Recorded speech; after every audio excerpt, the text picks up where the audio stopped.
Oh. Oh. Oh.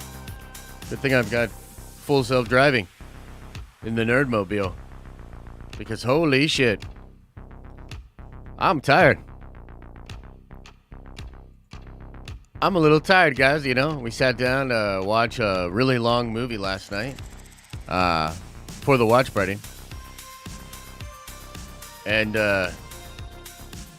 yeah, we were like, you know what if we added 2 extra hours?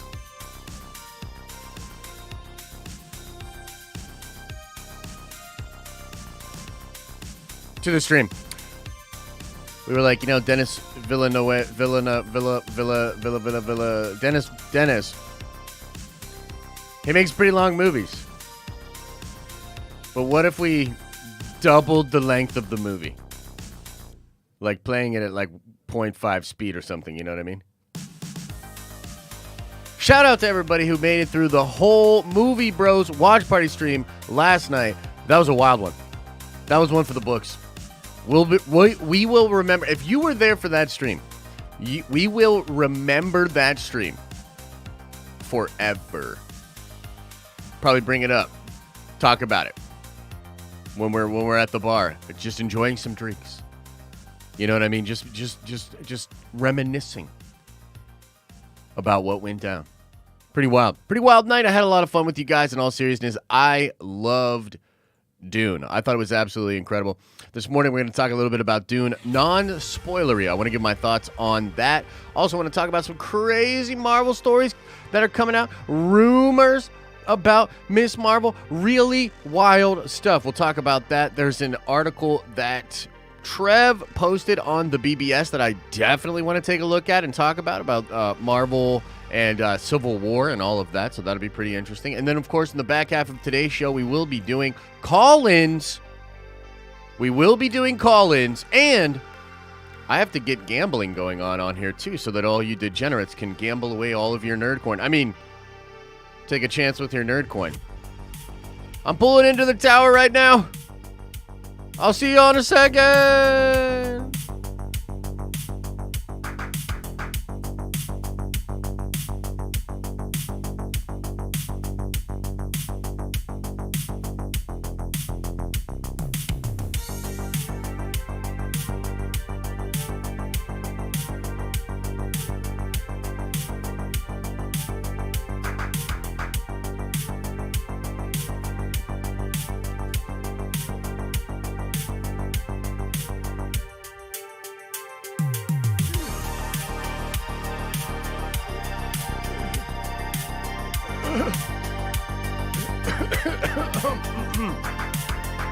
We're good. We're doing it. We'll do it live. You know what I mean? Fucking thing sucks. Y'all remember that? Put a 1 into the chat if you remember Papa Bear O'Reilly. One of the best internet meltdowns of all time. The amount of joy that I have gotten out of that Papa Bear O'Reilly clip over the course of my lifetime, I feel like I should pay residuals or something, in all seriousness. That was some really funny shit, man. That was some funny shit. If you've never seen it, you guys should definitely check it out. It's really, really funny. All right, let's get the gambling going on for all of y'all. You fiends. Okay, it should be on now. Okay, so it should be on now. Okay, so a couple of updates before we get into all the crazy news. And man, I actually really am excited to talk about Dune. I loved it. And I want to take you through just my thoughts about the film, what I liked about it. But of course, you know, not everybody loves the movie. There are different reactions online, as you would expect with something like this. I need to shrink myself down a little bit, actually. Put me in there a little bit better. So there's different thoughts about the movie. I'm really blown away by the film.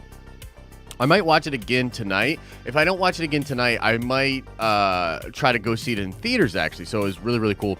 But before we get too much further into the show, I just want to let you guys know, in all likelihood, there won't be a stream Monday morning. Okay? I know. I'm sorry. I apologize. I'll make it up to you guys. No stream Monday morning unless they actually do the Spider-Man trailer. I'll probably like wake myself out of the coma and do the stream. But I'm driving back from New York City Sunday night. I won't be in town until very early in the morning. And so I just probably won't have full faculties, and so I won't be able to stream then. But if you are a NERDVENGER member, by 1 p.m. I'll be good to go. So we'll be doing our regularly scheduled NERDVENGER stream on Monday at 1 p.m. And then today at 1 p.m., if you're a Prime member, we will be doing a Prime stream as well. I've got some really interesting stuff I want to go over with you guys. So just kind of want to warn you about that. And yesterday, we covered this in the stream yesterday, but there were a lot of rumors. There were a lot of rumors about what was, or rather Monday, as a date that we were going to be getting the second trailer for Spider-Man No Way Home. Is that possible? Sure. But Daniel Rickman, who's a very good insider, has sort of put it out there that he doesn't think it's coming anytime soon, probably 2 to 3 weeks at least, until we get that trailer. I sort of, put some word out to some folks yesterday, talked to some people about it. The consensus from a lot of folks is that the movie will not be delayed and that they are just holding back on that trailer for whatever reason. And, in all honesty, like, there's a lot of hype for the film regardless, so we're probably going to go see it, and they might just drop it really, really late in the game, so to speak, as we get closer to the film. So, just want to let you guys know about that. I do apologize. We nail a lot of streams. We do a lot of streams over here, but every once in a while, man, your boy just can't make it happen. So, I do apologize to you about that. Probably won't see you again until Nerd Theory Monday night, okay? So let's talk Dune. Let's start with some Dune talk.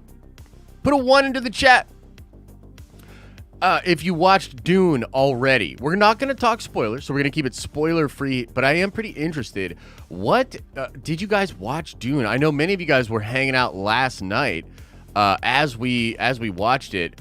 Jaboy G, welcome to the NERDVENGERS. You are a NERDVENGER now. Thank you so much. Pretty Nikki says, I sincerely want to thank you for being the best content creator and tower leader possible last night. You were the MVP for sure. Please take my money. Hey, thank you so much, Pretty Nikki. It was cool that you were there as well. And, like, one of the things, man, is, look, some of that stuff is going to just have to stay between us, right? If you missed it, you missed it kind of stuff. Because honestly, that stream was wild, bro. Like, we had, some comedy. We had some drama. We had all sorts of stuff that was going on. In my opinion, it's all Gucci. It's all good. And honestly, that's kind of part of the fun of streaming, really. So, I meditate on this stuff a lot. I think a lot about this. I try to keep a pretty level head about it. But, I mean, that's a legendary stream, bro.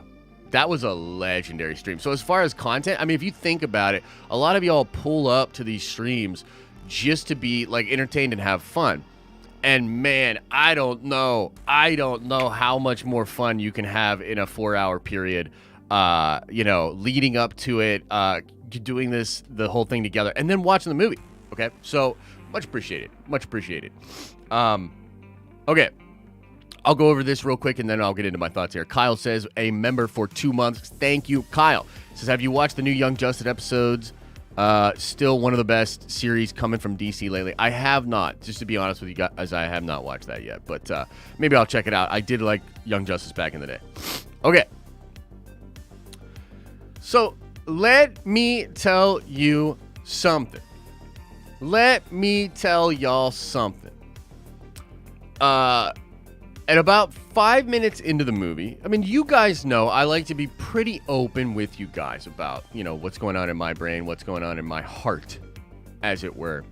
About 5 minutes into the movie, I had this thought as I was watching it, where I was like, man, I really hope my experience of this film isn't tainted by the stream and also my tiredness. Right? Where I was like, man, like, I'm pretty tired. I hope that because I've had this experience before where maybe if you have a bad theater experience or you're in a grouchy mood or whatever, it can really affect the way you view a movie. And I had this thought about 5 minutes in the movie where I was like, dang, bro, like, am I going to not like this movie? And is part of that going to be because of sort of external things, right? And, dude, the movie, in my opinion, of course, is so good and it does so many things right that I was completely captivated and ended up loving the movie. So it's really a testament, I think, to just how good the movie is from a technical standpoint. I mean, the sound design is unreal. The visual effects are out of this world. The acting, I felt, was incredible. The lore, deep, delicious, sprinkled throughout, you know? So I was really and truly in awe of Dune. You know what I mean? Really and truly, I was in awe of it. And I had an incredible time with the movie. So obviously, without giving any spoilers or anything away, I will say that the lore is obviously a really strong point for the film. And depending on how you feel about this sort of stuff, right? And yeah, you guys should be definitely smashing the like button. I mean, come on, man. What do I got to do to get some likes on this fucking video? You know what I mean? So smash the like. Go into grandma's room, wake her up, slap her dentures out of her mouth, grab her iPad, and go to this stream and smash a like on it as well. Then put the dentures back. You know, don't be ridiculous. So the lore is really, really cool, man.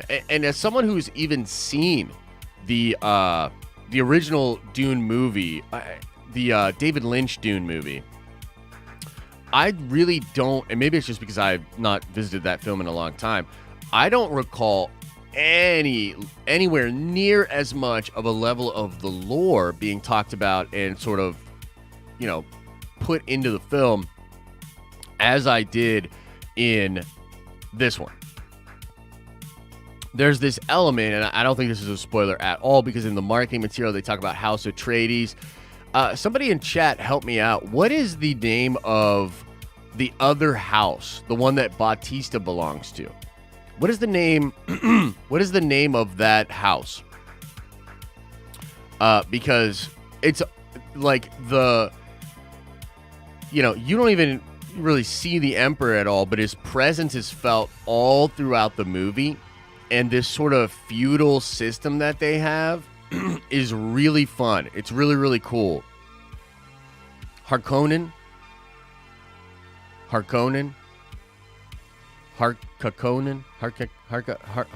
banging the homies. Okay, so the banging the homies house and House Atreides, so fun. So fun. You get a lot of that, you know, backstabbing, fighting for status, bidding for status, all this sort of stuff. I felt like that was really, really interesting. And, I guess the question becomes, they will obviously make, I believe, and you never really know, right? But I would venture to say they will make a second one, because this is only part one of the first book, from what you guys were telling me last night, right? Harkonnen. Hadouken!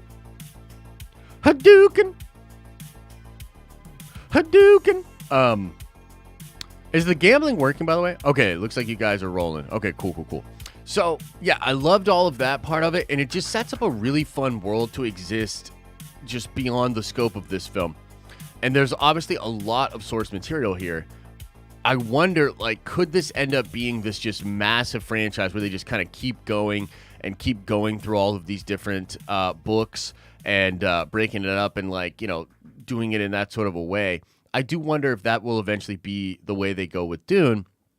It is really, really fun. You know what I mean? Like, it's really, really cool. I would love to see more of it. I really would. I felt like from the perspective of just a science fiction fan and a fan of, like, deep lore, it was so cool, man. And I would absolutely love to see way more of it, But there's definitely an element here, like from what I saw of people talking online and some of the folks that just were talking to me on Twitter or in private chat about it. There is this idea that the movie is slow and in some ways kind of predictable just because of the very, chosen one thing that is going on with Paul. And so there's some stuff that you can really see coming a mile away, And the movie's full of atmosphere and, a lot of slow burn moments, a lot of dialogue. I don't even know if I would describe it as exposition, but you could say that it was exposition. So there is sort of that element there. I've seen some people online being super harsh about it. Like, I saw Jeff Snyder from Collider basically be like, this is just a total snooze fest.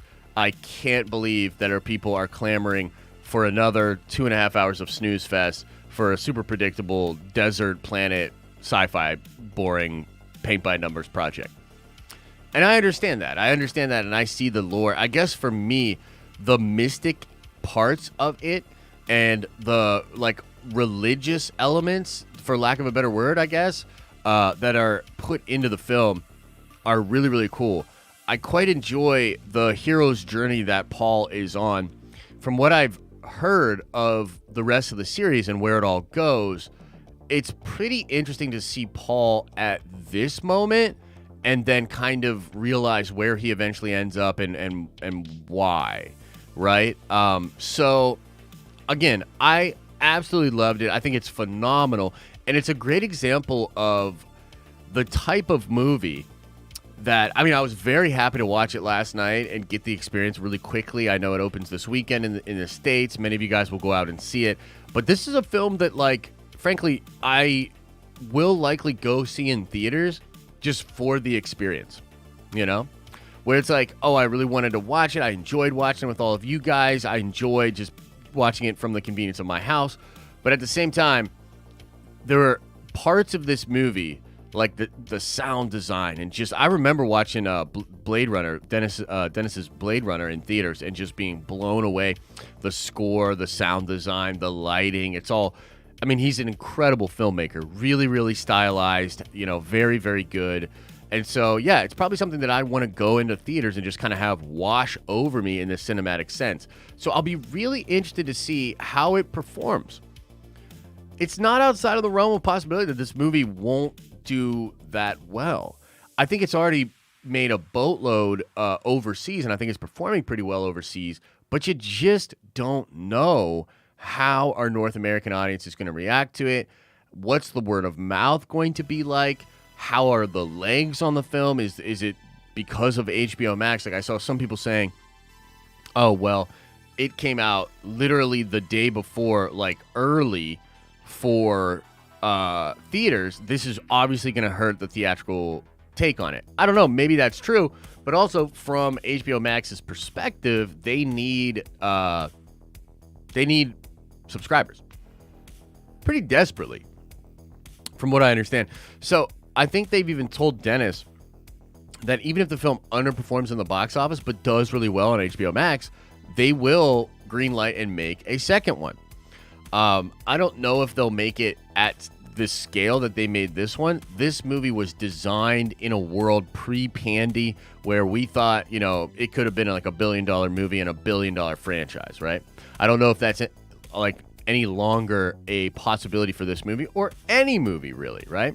So you never really know what the future will hold for it. I think at the very least, we will get a second one of these. I very much look forward to it. I know many people are saying, oh, it's going to be a trilogy. Guys, I really don't know about that. That would be pretty wild if they were like, yeah, I guess it would depend on how it performs. If it performs really, really well, then yeah, like you could see a trilogy of this. But I don't know, man. If it performs sort of diminished, if you're just HBO looking at it, like maybe you could do two more if you cut the budget of what would be the just second one in half and sort of put the budget out that way. But I mean, at this point, like if Dennis makes really dope movies that seem to not make a ton of money, just being honest, if you look at the track record or whatever. I mean, Sicario was a big hit for a low budget, but other than that, some of his more ambitious projects have not performed very well for the studios, right? So you never know. I will say this. I had a thought this morning about whether or not this could be the next Star Wars, right? So a lot of you guys really blown away by the film, and some of the discussions we had last night, people were like, oh, could this be the next Star Wars? You know what I mean? I really don't think so. Like, I just really don't think so. Like, it's a great movie, and it's really, really fun. But the deal is, like, here's the thing about Star Wars. Like, Star Wars was first created as a film, but it's very much open for interpretation and additional stories. Okay? So part of the fun was, you know, and people talk a lot about like this whole retconning thing and like retconning the original trilogy, et cetera, et cetera. You get to the point where, because Star Wars is this super vast universe, and it's almost like this big tapestry that you see, and you only get a little bit of the story filled in, and then other creative writers have been able to like fill in the story, et cetera, et cetera.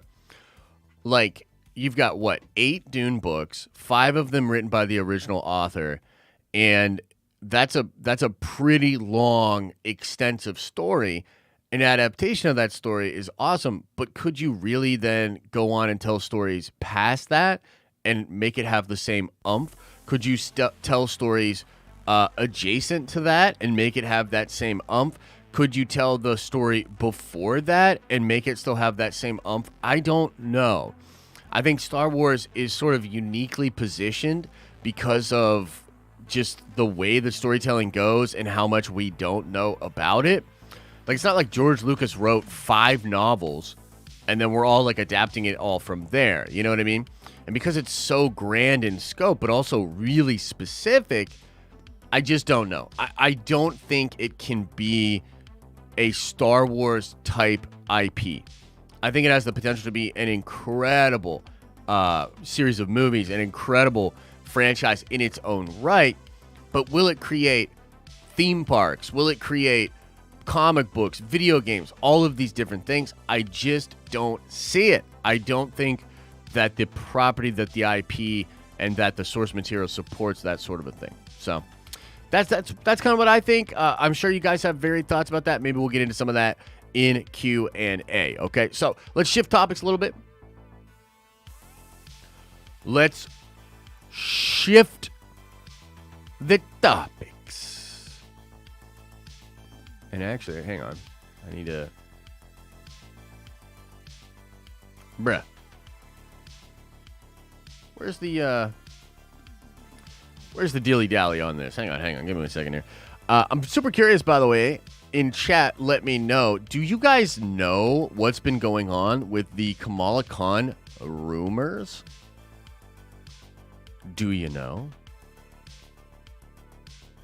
It's pretty wild. It's pretty wild. Let me see. I just got to pull this up. Okay, here we go. Our girl and everyone's favorite scooper out there. Everyone's favorite scooper out there. Mas is raging. Hey, we'll get into it. Don't worry. You can rage. You can rage directly at me. And I can be like, no, Mas. This is why I disagree. Okay. So, this kind of starts with a scoop that Grace had a couple of months ago that they would be changing the power set for Miss Kamala Khan, okay? In the comic books, Kamala Khan is an Inhuman. She has abilities that are like she can fly, but she also has the abilities of Mr. Fantastic, right? She can like be all friggin' stretchy and stuff, right? So she got stretchy power. She got stretchy power. She can make herself all big, you know, mass manipulation, blah, blah, blah, blah, blah, right? So we got word, and this, again, it originated from Grace, where they were like, they're going to change her powers, and they're going to be connected to magic rather than her being an Inhuman.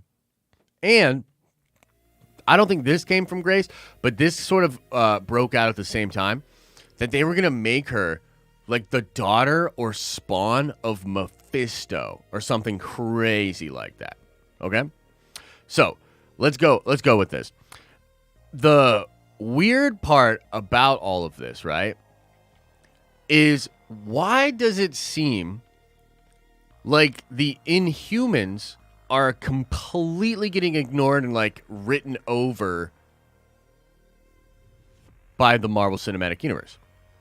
I'm going to be completely frank. I really don't care for the Miss Marvel Kamala Khan character. I don't think she's really written for folks like me anyways. I'm sure there's a ton of people that, you know, are like my age that maybe love the character, even some dudes that love the character or whatever. But let's be real. Let's call a spade a spade. I think she's designed for more young girls. I think it's a character designed to resonate more with young girls. Maybe even you could say millennial girls, etc., right? A modern day character. Some of the stuff I've read with her in it is some of the stuff I've read with her is super cringe. But regardless, my only real draw to the Miss Marvel show was the idea that the Inhumans were going to be involved. And I felt like, just like the Skrulls were sort of my draw to Captain Marvel. Because again, I'm not that into Captain Marvel. But the Skrulls are dope. The Kree and the Skrulls? Are you kidding me? First time seeing the Skrulls in the MCU? I felt like that was something for me. It's like, oh, here's Captain Marvel. Captain Marvel, maybe not a character for you directly, Josh, but we're going to put some fun toys in there for you, man. You're going to see young Nick Fury. You're going to see the Skrulls. You're going to see the Kree. Okay? My only draw to the Miss Marvel show was the idea of the Inhumans being in there, seeing what was going on with the Inhumans, and the potential for a new Inhuman royal family. So over the course of the last couple of months, a lot of things have come out saying, no, they're not going to do that. She's going to be energy-based. She might still have, like, her ability to do... There was even a leaked photo we looked at. She might have the ability to, like, make... it's almost like a Green Lantern, right? So instead of, like, making her actual fist, like, as big as a car and punching somebody in the face, she would make, like, a projectile of energy, something like a Green Lantern construct, and have it be all big and then have it smash into somebody's face, right? There's been a big debate going on among the scooping community on whether or not her powers are going to be magic-based or energy-based, okay? So Grace and some others, including the Cosmic Circus and Lizzie Hill, are hearing that it's going to be magic, right? That she's going to have magical-based powers. Oh, shit. Oh, shit. Let me pull this up for you. But more recently, others have said, nah, fam, it's going to be energies-based. You know what I mean? It's going to be energies, like a Green Lantern sort of thing, you know? So this is Daniel saying, from my understanding, Kamala's powers will be energy-based, not magic. KC Walsh also said, oh, geez. How could I not? I hate how Reddit does this sometimes. I'm trying to click on what the homie said, and it pulls me up to his profile rather than to the exact tweet. All right, here we go. So I looked into this Miss Marvel genie rumor, and my source indicated it was false, but they are definitely changing her origin. Stay tuned as I try to get clarification. Yeah, so it says that, sounds like those are her powers. Calling her a light construct's genie powers because she can make things out of nothing. Sounds like those are her powers, but she can make constructs, and they are powered by alien tech / bands. And if you look at and I'll pull this up for you guys right here. Oh no, I'm going to have to go back to that. If you look at this right here, right, the band on her arm, apparently, like, that's what it's coming from. But the real reason I wanted to bring this up, guys, is because it actually feeds into a big macro theory that I've been working on when it comes to the MCU. Because you see, right now, you're seeing a bunch of people argue and complain over magic versus technology. Okay? But what I've been saying for the past couple of weeks, and maybe you've been seeing it pop up in different videos and different things that I have been hinting at, I strongly feel that the macro idea here that we are going to arrive at eventually is that magic and technology are really one and the same. That we are going to circle back to the idea that Thor espouses in the first Thor movie, where he says, what you call magic is just technology that you don't understand, or something to that, right? So this actually is going to go way deeper than just it all being the same, because I think essentially, and maybe we'll get more answers in the Eternals, right? I'm excited. Oh, Odin says that? Okay, right on. In the second one? Not Thor? Thor says something like that to Jane in the first one. Talking about the bridge and all that, because I definitely just watched that. He says something very similar to that. Regardless, the point is, and I think we might get some of this explanation in the Eternals, but if you think about it, guys, right? This is not a spoiler. We've seen in the Eternals trailer that one of them can do transmutation magic, right? Gemma Chan is able to transmute the bus into flower petals, right? Right? How can the Celestials, which apparently are just really like I would describe them as like cosmically powerful, really technology based, right? You would say that's really advanced technology. How are they able to allow one of the Eternals, or put the power into an Eternal, to be able to use transmutation magic, right? And if you think about the Infinity Stones themselves, and you think about what they are, they're like and we sort of get this explanation, they are a universal constant. They are a part of the physics that hold an entire reality together, right? As explained in Guardians. But they're also like condensed down into these ingots, these like powerful ingots. I mean, what's the deal with the 10 rings that Shang-Chi has? Is that magic, or is that technology, right? So this is actually just another hint to me that, like, hidden within this weird drama where the scooping cabal is trying to dunk on each other, disprove each other, and be generally horrible. You know, not all of them, of course, but it is something that they do. That in all reality, they're likely both right. It might get explained as magic, and it might get explained as technology, right? Now, that is a pretty interesting prospect, and because I'm so interested in the theory that I have and where this is all going, is that all of the fundamental building blocks of reality within the multiverse are all going to be eventually looked at as something like the Matrix code. That it is all manipulatable, understandable in a binary sense, right? Like that it's basically all of reality, really, and all of the building blocks for reality are an advanced technology, including the magic that exists within all of the multiverse. And I think that most of that is all going to be connected to the Beyonders, or something similar to the Beyonders, a concept that could explain why the Scarlet Witch is forged, not born, right? That's what that says in the Darkhold. The Scarlet Witch is forged, not born.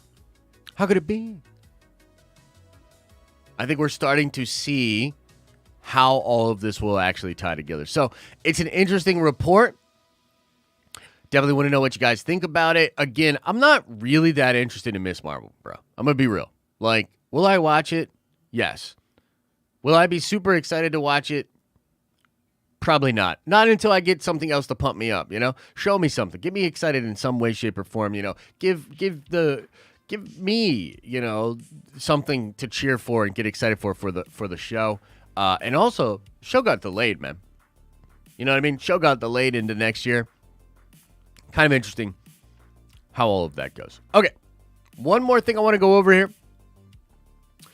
This is over on the BBS website. If you have not gone over to thedenofnerds.com and started an account and started holding nerdy tokens and started participating in all of the fun over on the BBS website, I highly recommend you go do that. It is a great forum. We're going to be reviewing memes on Monday once again, and I'll be purchasing the best memes that are on there. So that'll be really, really... Oh, we aren't doing we're not doing a Monday show. Oh my gosh. We'll do that on Tuesday. If we don't go live Monday morning, we'll do it Tuesday where we'll review the memes, okay? Regardless, this is an article that Trev posted on all boards, and I think it's actually a pretty interesting article. So let's kind of read through this. Let's get an idea of this. Let's talk about this. Then we will answer Super Chats, get into Q&A. Then we will do call-ins, okay? Take a sip of my coffee.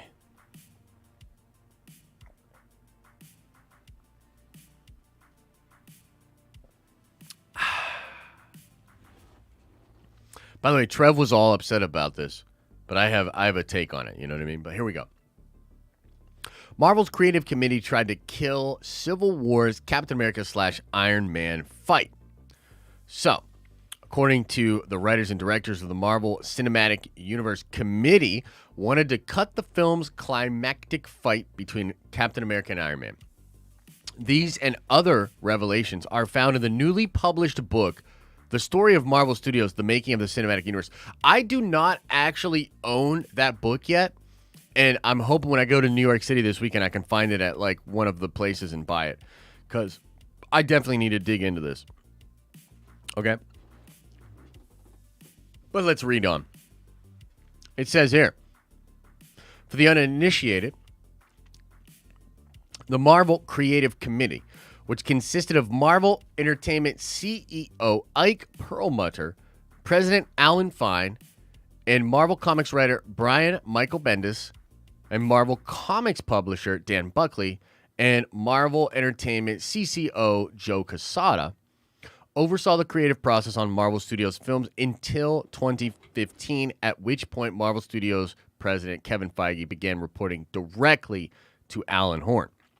Civil War famously ends with Steve Rogers and Tony Stark coming to blows after Tony discovers Bucky Barnes not only murdered his parents while brainwashed, but that Steve knew about it and kept it secret.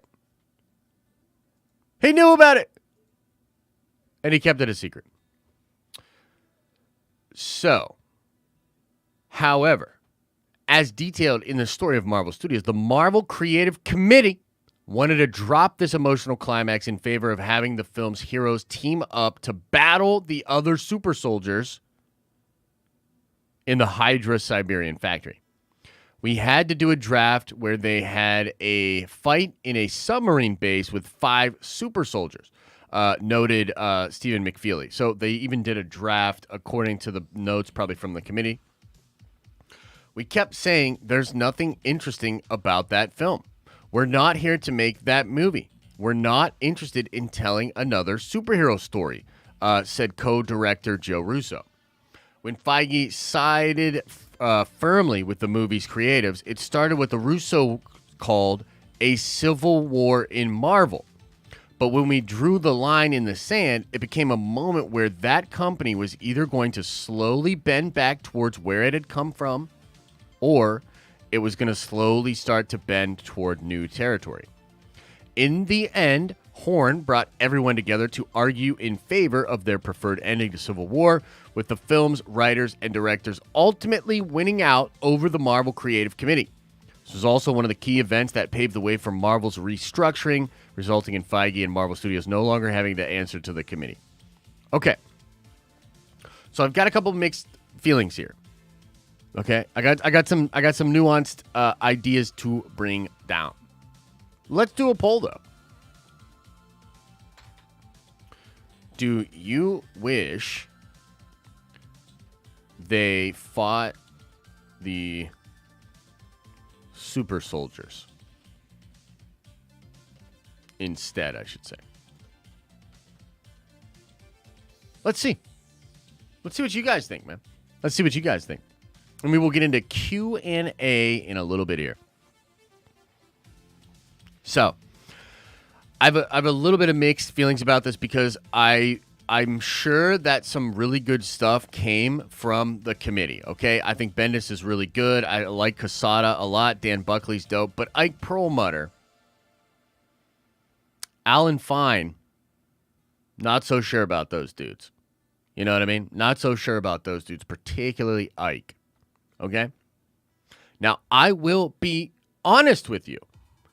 When I first watched that movie in the theaters, oh man, what a movie. What a movie. The vignettes, all the fun. I think Civil War is incredible. But when I first watched that movie,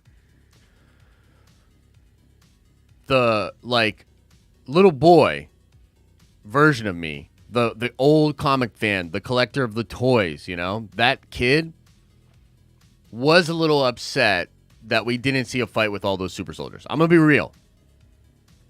I'm going to be completely real with you.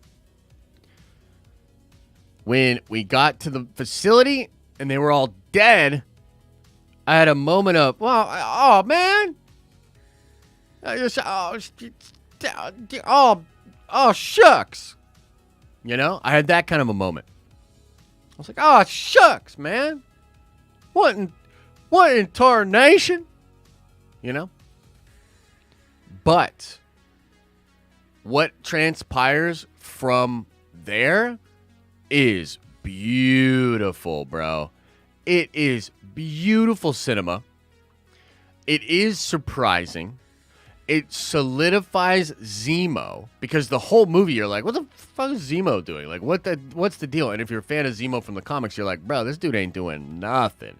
Like, what is he doing? You know what I mean? So it solidifies Zemo. The moment with T'Challa, in my opinion, solidifies T'Challa, because even though I love T'Challa in that movie, that's not the T'Challa I know from the comics, right? He's grieving. He's out of control. He's unbalanced. That's not the T'Challa that I know from the comics, right? But by the end of the movie, that last sequence, that's the T'Challa I know. The one that says vengeance has consumed them. I'm done letting it consume me. You know, the living aren't done with you yet. That's the T'Challa I know. That's my guy, you know? And I think to have Cap and Tony come to blows in the way that they did, and obviously Bucky is there as well, it is an absolutely epic moment. It literally has ripples throughout the rest of the MCU, including Infinity War and Endgame, very importantly, right? I think I think they made the right move, man. You know what I mean? And like, this kind of goes into a discussion here of, you know, because I think when this gets brought up, there's a lot of like harsh judgments we want to make, right? So I bet, like, you know, I don't want to put words in his mouth, but I would assume Trev, we can actually read what he says here.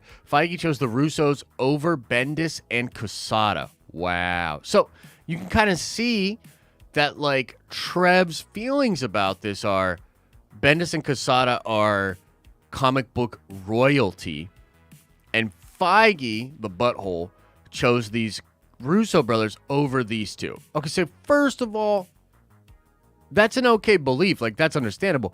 But that's not really what it is, right? As I said, of course, Bendis is incredible.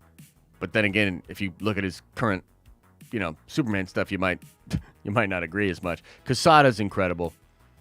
But Perlmutter? Nah, fam, that ain't it. Alan Fine? Nah, that ain't it. So it's not just Bendis and Quesada. You know, it was a lot of those other dudes that were doing that.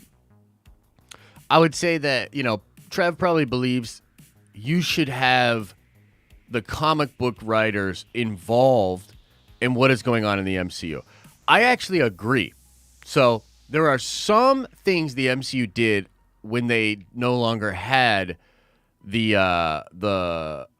panel there or those people, that I was like, that's a little wild, you know? And I actually do think that great comic book writers and people that have been arbiters of this stuff over the decades should have a seat at the table. Absolutely. But I think they made the right call here. They made the right call. I understand maybe wanting both or maybe wanting something differently, but dude, Feige sided with the talent rather than the corpo. It might not seem like it, and at base level, you might be like, that's not what happened. Bro, that is absolutely what happened. Marvel proper, under Ike, wanted to assert corporate control over creative. That's what it is. That is absolutely what was attempted there. The Russo brothers were the creative. They had the vision, they had the idea, they went there. They did it. And Corpo tried to stop them. That's what it is. So, it's a really interesting story. I can't wait to get more into this book and sort of dive in a little bit more and see what else is, going on here. Obviously, Feige's not infallible. Obviously, the Russo brothers aren't infallible. There are things that happen and things that they did that I think, I didn't always agree with everything. But by and large, man, you take a step back and they are incredibly consistent. What they have been able to do with the MCU is monumental. And the Russo brothers have been a really big part of that. I simp for the Russo brothers. You know what I mean? I really do. I simp for them. You look at what Quesada did at Marvel Television. I mean, how can you really say they should have listened to that guy? You know what I mean?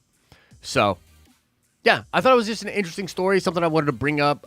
Kudos to Trev for bringing this up and making his voice be heard on the BBS website. I understand it. I appreciate it. But I have a different take. You know what I mean? I have a different take. Oh, is that Loeb? My bad. Jeff Johns came in and slapped me this morning, Trev. So, I'm trying to keep it together, man. We were up for like way too long last night watching Dune.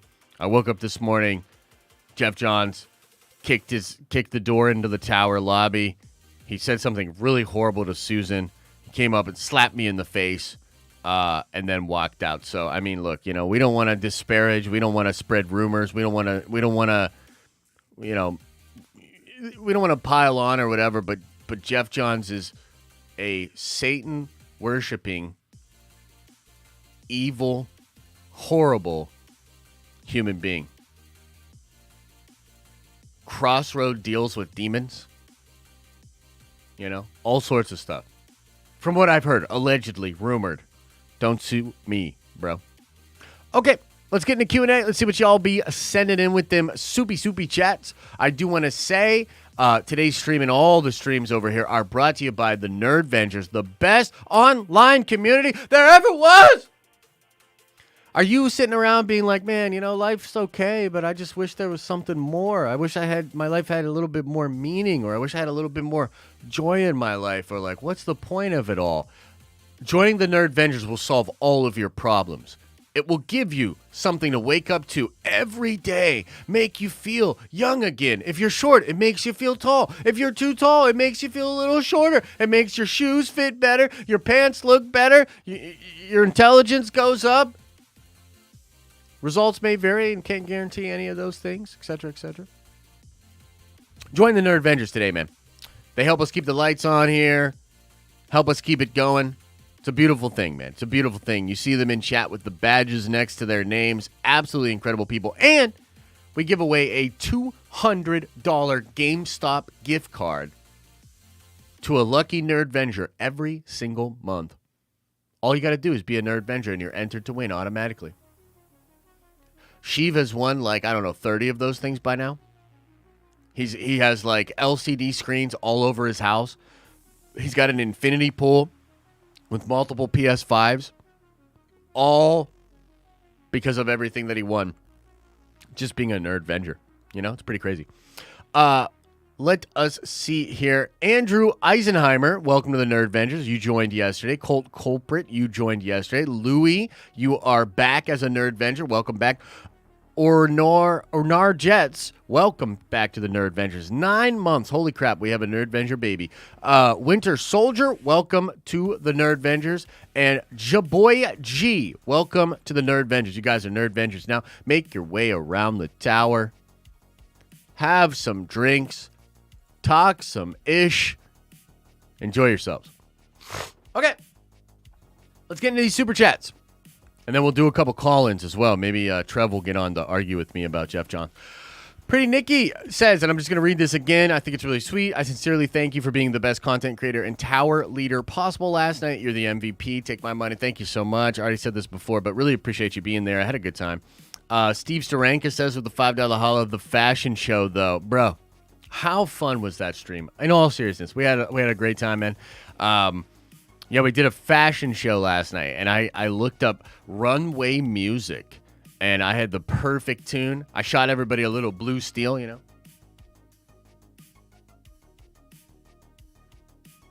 You know, it was a beautiful, beautiful thing. The Elite Review Podcast said, I was surprised how good Momoa and Brolin were. Yeah, I would say Momoa particularly really blew me away in this movie. He has obviously grown as an actor. I felt like his performance was really, really good. Surprisingly good, to be sure. Appreciate the support. Callisto with a $10 holla says, a big thank you to the movie bros for an epic watch party last night. Dune was amazing. It was a night to remember. Love you guys. Yeah, thank you so much. I had a blast. I thought the movie was great. I can't wait to see it again, but that was a special stream, so I appreciate you, everybody that was there. And if you're like, what happened? You just got to make it to the next one. Make it to the next movie. You never know what's going to happen over there at the Movie Bros channel. Kyle says, can we also get the other gamble options like slots? Maybe eventually. Not today, though, sir. Not today. The Inyaka Show with a $5 holla says, happy Friday! Are you going to try for Gator Loki on VV? Yes, tomorrow morning there's a big old VV drop for Gator Loki. And you best believe I'm trying to get in on that. Absolutely. Absolutely. Dab Matt says, I'm with Kyle. Roulette? No, not today, brother, but we've thought of different things before where we were even thinking about having like an online poker tournament for Nerdcoin, maybe during some of the gaming streams, putting up different bets like, will Josh win this game, you know, kind of stuff. So there's definitely a lot of stuff we want to do and a lot of fun we want to have, but yeah, not today, my guy. Not today, unfortunately.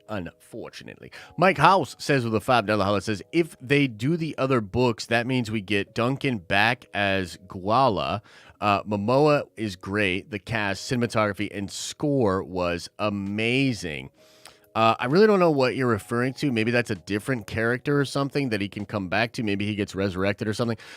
Mike, I don't know what you're referring to, but that's cool with me.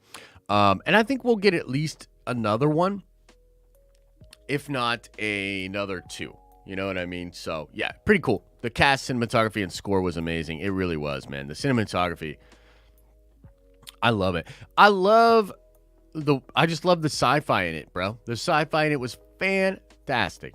Absolutely fantastic. Yeah, so thanks, man. The real Jesse Lee Reed with a $5 holla says, the Marvels equal meh. The most interesting thing about Carol Danvers is Rogue. Kamala Khan is for teeny boppers. I'd rather have a Monica Rambeau solo story. I'm with you there. Monica is 100% the most interesting of all of those characters. Monica was the shining character to come out of WandaVision. I love that character, man. I think she's fun. The performance is great. Her powers are awesome. She's got a great story. I really like Monica Rambeau a lot. As far as Carol is concerned, I know a lot of people are like, Carol. I'm into it. I want to see more of Carol. I think the whole idea of her being like kind of a snarky biatch is interesting. I think it's an interesting element, and she's super strong. And if you watch What If, it's just very obvious that she's not going anywhere and that Miss Marvel will continue, or Captain Marvel will continue to play a big part of the MCU moving forward, for sure. So, but I understand. The Marvels, to me, you're going to have to show me something. Gonna have to get me excited somehow. But if it's Secret Invasion, that could be it. You know? So, wait and see. Dorian Trussell with a very generous $10 holla says, magic same as technology. Could it be a side effect of the Infinity Stones being entwined in MCU with characters like X-Gene or high beings in existence? It absolutely could be.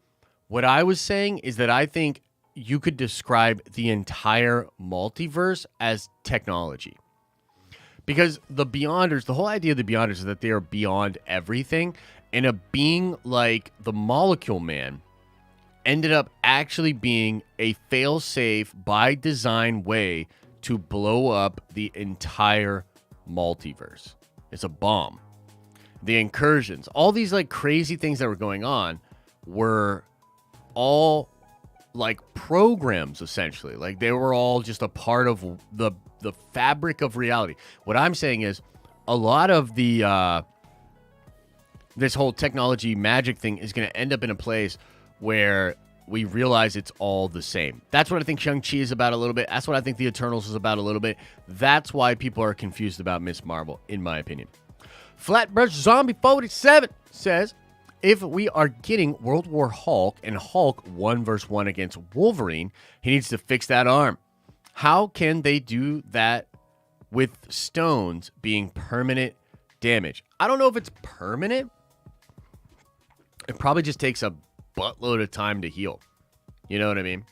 So we don't really know what's going on. It's too early to make a judgment call like that. World War Hulk, right? Based off of that, bro, there's so many different ways they could go with this. I actually thought about what if it's a multiversal Hulk, you know? All sorts of ideas. What if it's Maestro? What if it's the Maestro, guys? I mean, like, we don't know what they could do with it, right?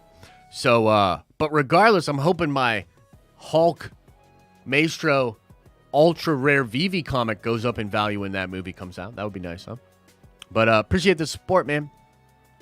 Gavon Johnson with a $10 holla saying tech and magic are the same made me think of Tony as the snarky wizard in my D&D campaign that took Artificer as my subclass. You ever play D&D? Take my money, good sir. Oh, thank you so much, man. Thanks for being so polite and gentlemanly about it.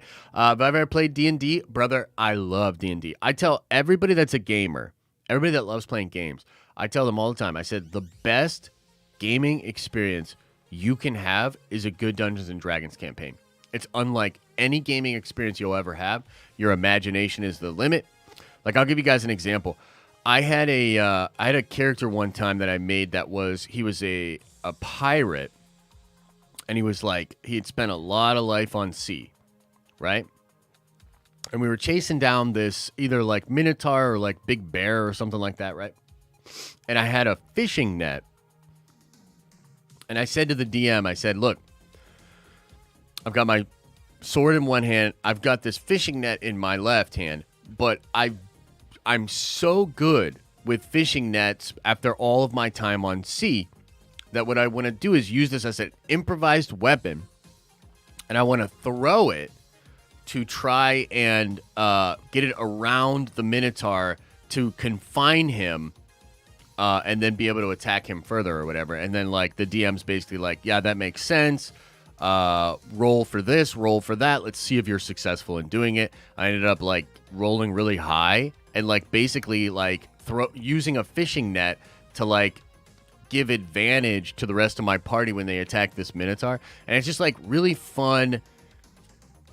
It's incredible. So yeah, and I haven't played Artificer, bro. I haven't played a campaign in like 8 or 9 months at this point, and I haven't played any of the new stuff like the Genie Warlock and all these other things. I'd love to get a campaign going on, but I'm just incredibly busy. But yeah, Gavon, for sure, man. For sure. KJ Studio says, whatever happened to Al Lavis Debate 8? Love you, Josh. Yeah, so this is old news, my guy. You might not have been around, and that's totally okay as well. But the team and myself went our separate ways. I believe everybody's still making content. I think Adam just stopped doing Debate 8. I don't know. I haven't been following it, to be honest with you. So I think Adam may have stopped doing Debate 8. I'm not 100% sure. But that actually happened before the team and myself went our separate ways. Adam and I just decided like he was just going to take Debate 8 back to his channel. Al and Lavis, I believe, are still doing stuff on Discord. Darren is still streaming. But, hey, man, what can I tell you? It just didn't work out. You know, we tried for a good bit there to make it work. I made a decision, and, yeah, so we kind of went our separate ways. So, Dooley76, holy mother-loving lover mothers, a $50 very generous super chat says, take my money and enjoy yourselves this weekend. Buy some beverages at the play and a street hot dog afterwards. Thanks for all you do in this community. BBS to the moon. Yeah, thank you so much, man. I'll briefly explain like what the deal is. So my girlfriend Elisa, who many of you guys know, she helps me edit and create content over here and does watch parties and stuff with us. Which, by the way, she just did a video on her channel of when she and I went to the arcade. Oh, you should go check it out. She does great edits with that kind of stuff, and we're going to be doing more fun content together. We're going to blog a little bit on a New York trip. So she had a birthday yesterday, and I got her tickets, well, us tickets, to Phantom of the Opera, bro. So this is the weekend that Phantom of the Opera is coming back to Broadway. It hasn't been back since the Pandy. It's just like a super big deal for everybody. Everybody's really, really excited. We are going to the Sunday night showing. We have really good seats. We went out yesterday. We went out for a really good lunch, and we went and bought some fancy clothes so that we can look good when we go to the opera. And yeah, so I'm super excited for that, man. It's gonna be a good trip. I think it's a well-earned trip for both of us. We both work really hard to like bring this content and do these streams with you guys. So she's incredible, and yeah, I can't wait. I can't wait for this weekend, man. Thanks for the love. Thanks for the love. Tonight. It's good stuff. All right, let's run through a couple more of these super chats. Then we'll do some call-ins. Diamond Joe says, hey, yo, happy Friday, Josh. Safe travels in New York City, brother. Thank you so much, man. I really appreciate that. Michaela says, with the $5 hug, says, would you say Dune is worth seeing in theaters? Is it worth paying for a babysitter? Ooh, that's a rough one for me. I mean, it kind of depends on your personal taste. Here's the deal. I would hate to say, yes, 100%, Michaela, and then you to pay the babysitter, you to get into the movie theater, and you to be like, it's literally 2 hours of sand blowing. You know what I mean? Because in some ways, it is just 2 hours of sand blowing. In fact, now that I think about it, I hate the movie. Don't go see it. Kendall said, no, I'm just kidding. I like the movie a lot. I would say it's worth going to see in theaters. I don't know if it's worth... No, I would say it's not worth it for the babysitters, honestly. That's my... Hey, look, you're asking my opinion. My opinion, no. My opinion, throw it on at home. It's free on HBO Max with your subscription. Watch it at home. You know what I mean? You can have the kids there. Maybe the kids that even dig it. I don't know how old they are or whatever. So that's my opinion. No, it's not worth... No.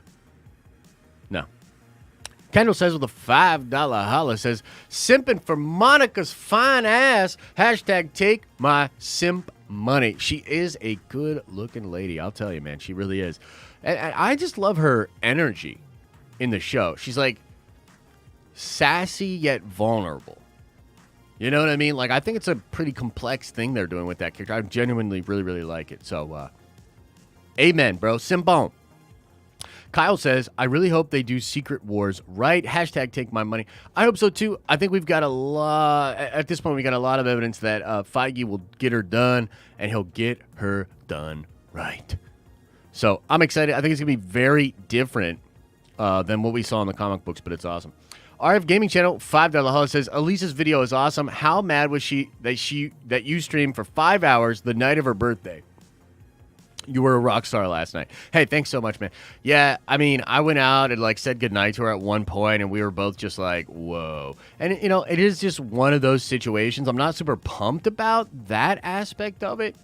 Yeah, I probably definitely won't be doing that again. But at the same time, we already had scheduled the stream and the watch party. And the idea was she was going to get to spend some time hanging out with family and calling family while I was streaming. And it was kind of a compromise because we're going to be doing the whole weekend together, and then likely not having a stream on Monday, right? So, yeah, a little bit of compromise there. She wasn't that mad, to be honest with you, though. She was good about it. She was all good with it. Okay. Kevin says with a $5 holla says, I got here late, so maybe you said this already, but is Dune really the next Star Wars? I did go over this earlier. I think Dune is incredible. Okay, I really do. I think Dune is incredible. I'm going to start up the stage on Discord, guys. So if you're a NERDVENGER member, check it out. About to start it, and I'll bring in some people for call-ins. I have started the stage, so get on over there if you want to do a call-in, guys. I'll sort of retread my idea on this. I do not think it will. I don't think it'll be the next Star Wars. I think that it's an awesome movie. I think there'll be a lot of fun in potential further adaptations of the source material, but I don't see it living in the same way that an IP like Star Wars lives. Okay? There are certain franchises and certain properties that lend themselves really well to further expansion, whether that's through video games, other books, comics, etc., etc. I personally do not think that Dune is one of them. I loved it. I loved the movie, but I don't think it's going to be like that, you know? Just my opinion. All right, looks like I'm going to bring Kendall in just a minute here, guys. You have to try to raise your hand. Oh, I see a bunch of members chats now. Oh, geez. How come I didn't see these on the other screen? I thought they popped up. I'm going to just run through. Axid says, when you're in city, get a Japanese curry to go. It's delicious. Right on, I will. Dorian Trussell says, Lord of the Rings Golem game comes out in 2022. Also, there is some trailers out for breakdown videos of the game. That's pretty interesting. I might have to check that out. Yo, sorry I didn't. Sometimes the members chat don't pop up for me, y'all. So I do apologize about that. I try to get them when I can. Anyway, let's get Kendall in here. I'm gonna get Kendall. I'll get Mas in here. Let's get John White in here. Those are the first ones I saw pop up. But that might be it for today, guys. We're going to do call-ins every Friday, though, so if you don't get in on this one, I'll try to get you in on the next week's. All right, Kendall, I'm going to bring you in just a second here, my guy. Boom. Kendall, I'm trying to pull you in. Okay. Kendall, you're live. You're on air. What's on your mind? What's up, brother? Uh-oh. You still there? I think you might be. I don't hear you. I got you now. It was a little Okay, right on. No worries.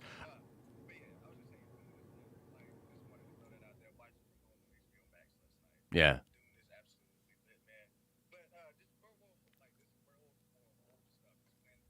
Yeah.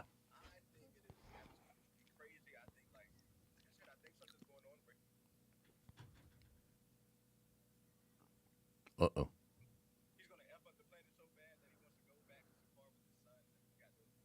Okay, yeah. Yeah.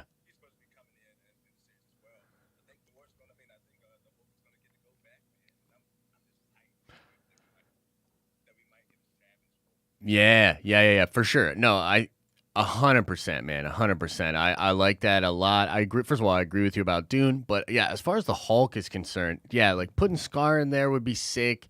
Having him just go nuts because it seems like it answers a lot of fan desires, right? Like him coming back to be Savage, but even the idea of like World War Hulk implies like far and above the savagery that we've gotten before, which I think would be absolutely awesome. Let me ask you though, would you be bummed if it was not our Hulk? If it was like a different Hulk, whether it be like Maestro or something from the multiverse?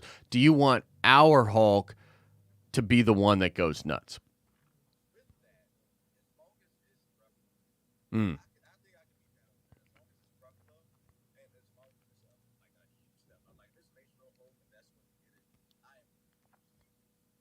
Yeah.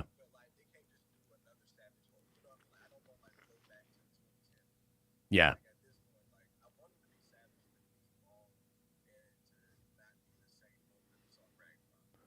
Yeah.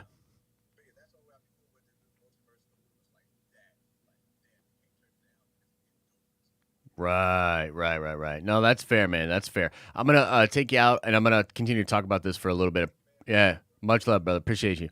Yeah. On that note, like I would just say that the idea of bringing Hulk back is such a fun prospect. This is like really kind of out of nowhere too, because we had this framework of all these different things that were going on, and to sort of have that Hulk rumor just kind of dropped in there is wild, and something we're going to be following very closely because there's all these other things going on. Like, is it going to be involved in like the secret invasion idea? Is it going to be involved in the multiverse? There's a lot of things going on right now, so it's kind of hard to be like, yo, like, what is this going to be like exactly?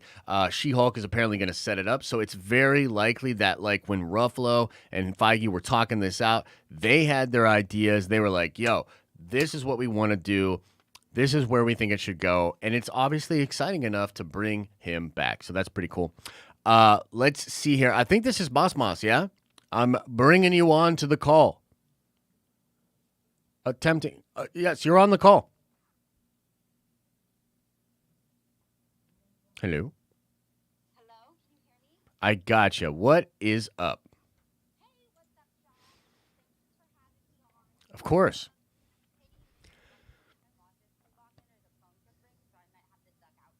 Gotcha. No worries. Yes.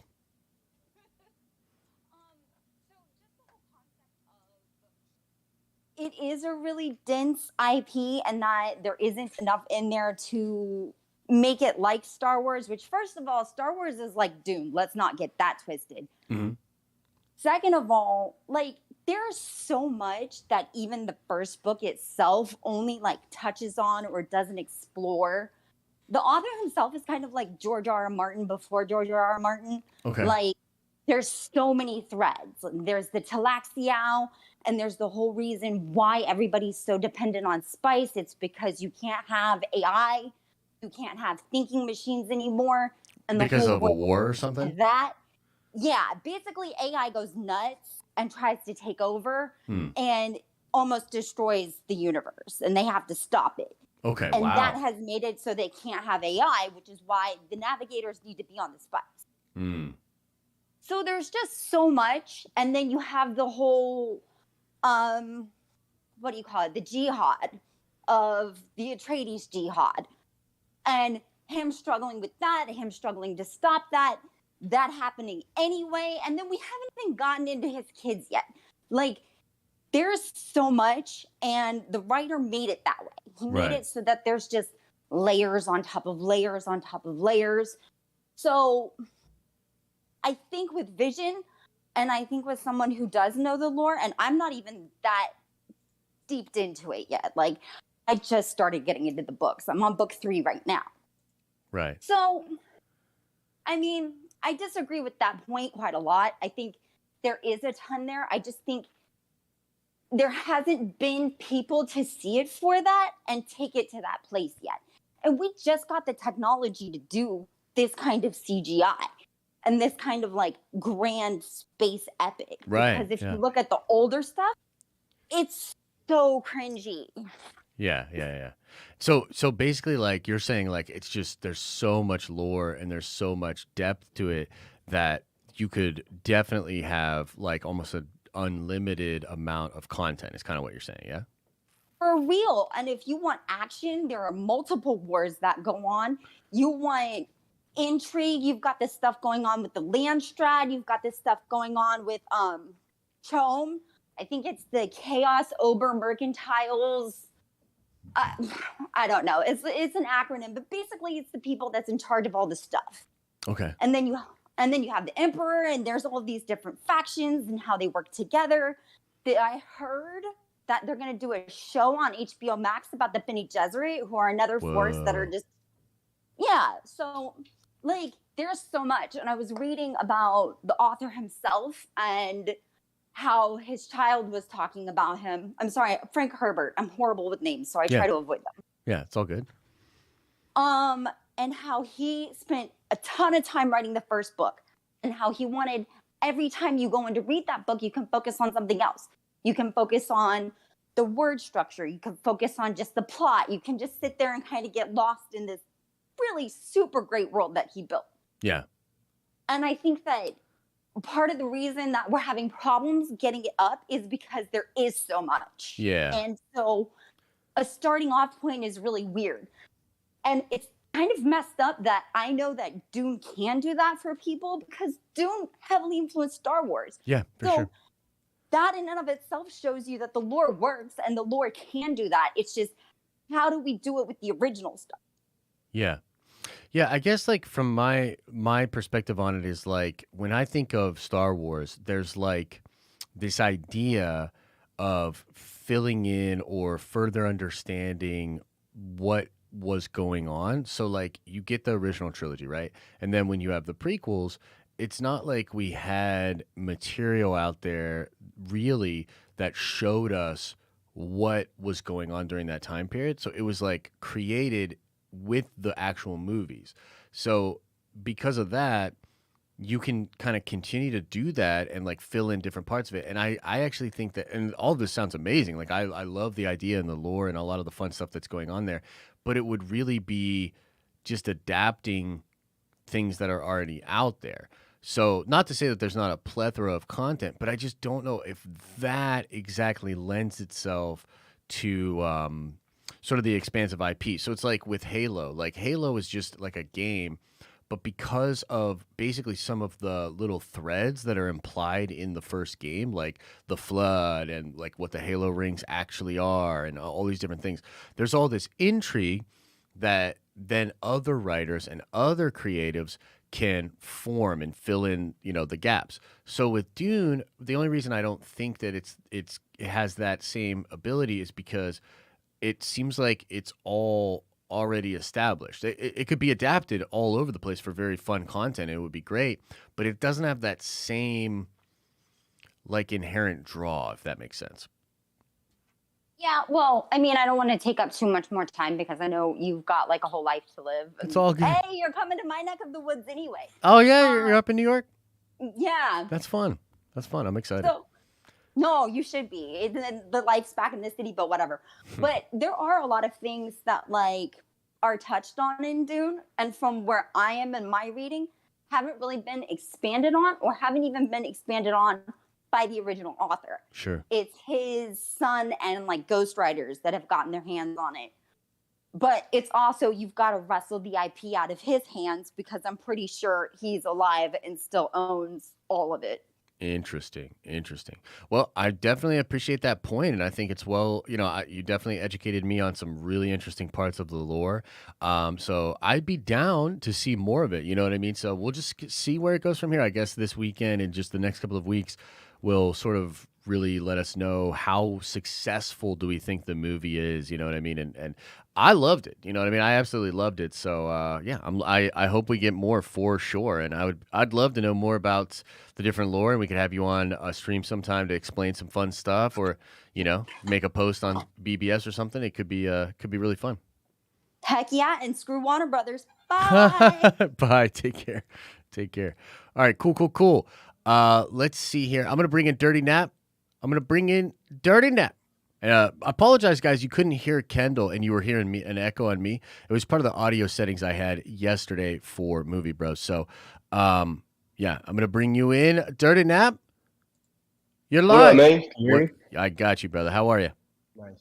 I'm good, man. How about yourself? Doing well. It's good Friday so far. Yeah. I got a question because it's been keeping me up at night, and I was curious if there's any like lore behind it. Yeah. But when Thanos is on Titan and everybody's fighting and whatnot, and Iron Man comes in and he, holds him down and then comes and punches him with a big hammer. How come that's not? Are they not allowed to kill him there? Like, because he ends up getting stabbed. Iron Man gets stabbed with a big knife, right? That he makes from his nano suit. Mm-hmm. Why is that hammer not a big knife going through Thanos' head? Yeah, I think that's a perfectly good explanation. I think part of this, and this is like honestly, the I think Infinity War is an incredibly tight film. You know what I mean? I think it's really, really tight. But there are some parts of it that are a little like what? You know what I mean? And that's one of them. Like the Mm. fact that they're all like, why are they all holding him and trying to get the gauntlet off when they could potentially just cut his head off or something like that? I think the Right. idea is that maybe he had created a time loop. You know, you just never know. And so the safest bet is to just take the gauntlet from him, and then he's, you know, not as powerful as he is. But there's definitely some weird gaps there. You know, like even the whole thing with Thor and Stormbreaker, it's like, would he have actually been able to kill him if he'd have just aimed for the head? Like, would that have actually done it? Would that have stopped it? I don't know, Right. man. It's weird. Like, and then you go into what if, and that Ultron is able to just cut him in half without, Yeah. you know what I mean? So yeah, there's definitely gaps there and things that don't necessarily make sense. Um, in the comics, though, it's like he's so powerful with the stones that he's just toying with them. You know what I mean? Like he is literally just Uh-huh. toying with them. And because of the time stone specifically, even if they do something to beat him, he probably has a way to go back. You know what I mean? And get Right. out of it. Yeah. So, yeah, it's a great question. I don't have a good answer for you other than just to say, like, I think the way that I sort of explain it is they are fearing, and a lot of it's likely to do with possibly Doctor Strange and what he thinks is necessary to get them to the inevitable win. You know, um, but Yeah. but it's probably partially just that Thanos is not a god in terms of mental. He has the power of a god, but he doesn't necessarily have the capacity to use godlike power. Whereas Ultron with the stones, that makes more sense to me. Him just being able to wipe everybody out because he's so much more intelligent than Thanos that he's like if he had that power, he would know how to use it and he wouldn't have like organic issues with like using the stones. You know what I mean? Yeah. That makes sense. Yeah. How's the That makes Apex sense. going, by the way? It's going good, man. I been playing a little bit, here and there. Getting some dubs? It's no, absolutely not. You just get third partied every time you play. Yeah, It's yeah, it's real fun. yeah. We'll have to get on there one of these times. I'm trying to do more gaming on Wednesdays, so maybe we'll get a dub together. Yeah, for sure, man. Whenever you're available, just hit me up. All right, my guy. Take care, man. I'm gonna let you go. Okay. Alrighty. Later. All Have a good right. day. You too, brother. All right. Remain Max. I apologize, brother. I'll try to get you next week. I definitely know you've been waiting in there. I'll try to get you next week. I'll take a screenshot so that I can remember. Guys, that is going to do it for the Friday show. I guess I should double check, make sure there were no more crazy supers that came in. And then we're going to get on out of here. And I'll see some of you guys at 1 p.m. for the Prime stream. Whoa.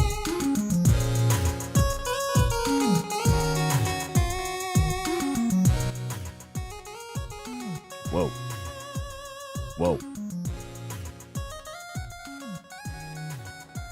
That's pretty fun. That was pretty wild.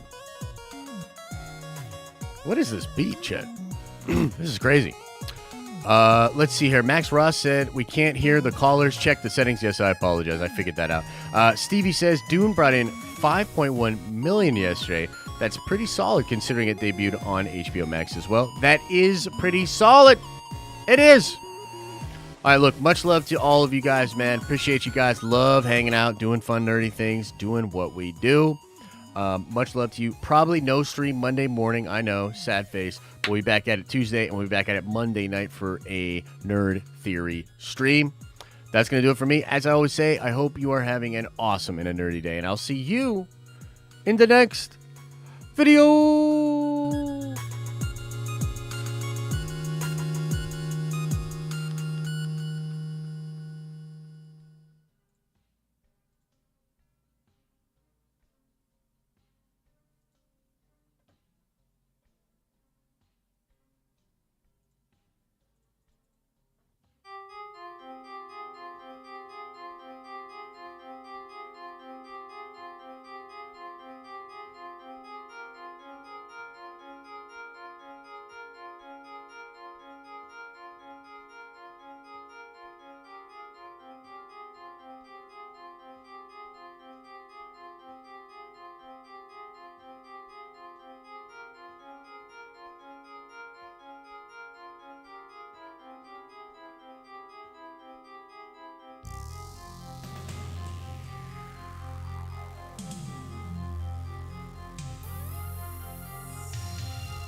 Is everybody gone? Did everybody leave? What's up with this music, man? So intense. What the? Chet is like in a weird vibe, man. Maybe he's just glad that I'm leaving for the weekend so we can have a little freedom in the tower. I don't know. All I want to say is really just you guys are awesome, man. That's all. That's all. You guys are amazing. Much love. Much love. And who knows? Maybe I can... Do you think it would be too crazy if I tried to convince Elisa to watch Dune in theaters while we're in New York? Yeah, that's probably a no-go, right? Let me know. What do you think? Probably no? Probably a no after yesterday? 5 hours streaming, you know? Yeah. Get your last-minute gambling in. Get your last-minute gambling. Lincoln Center IMAX? Ooh.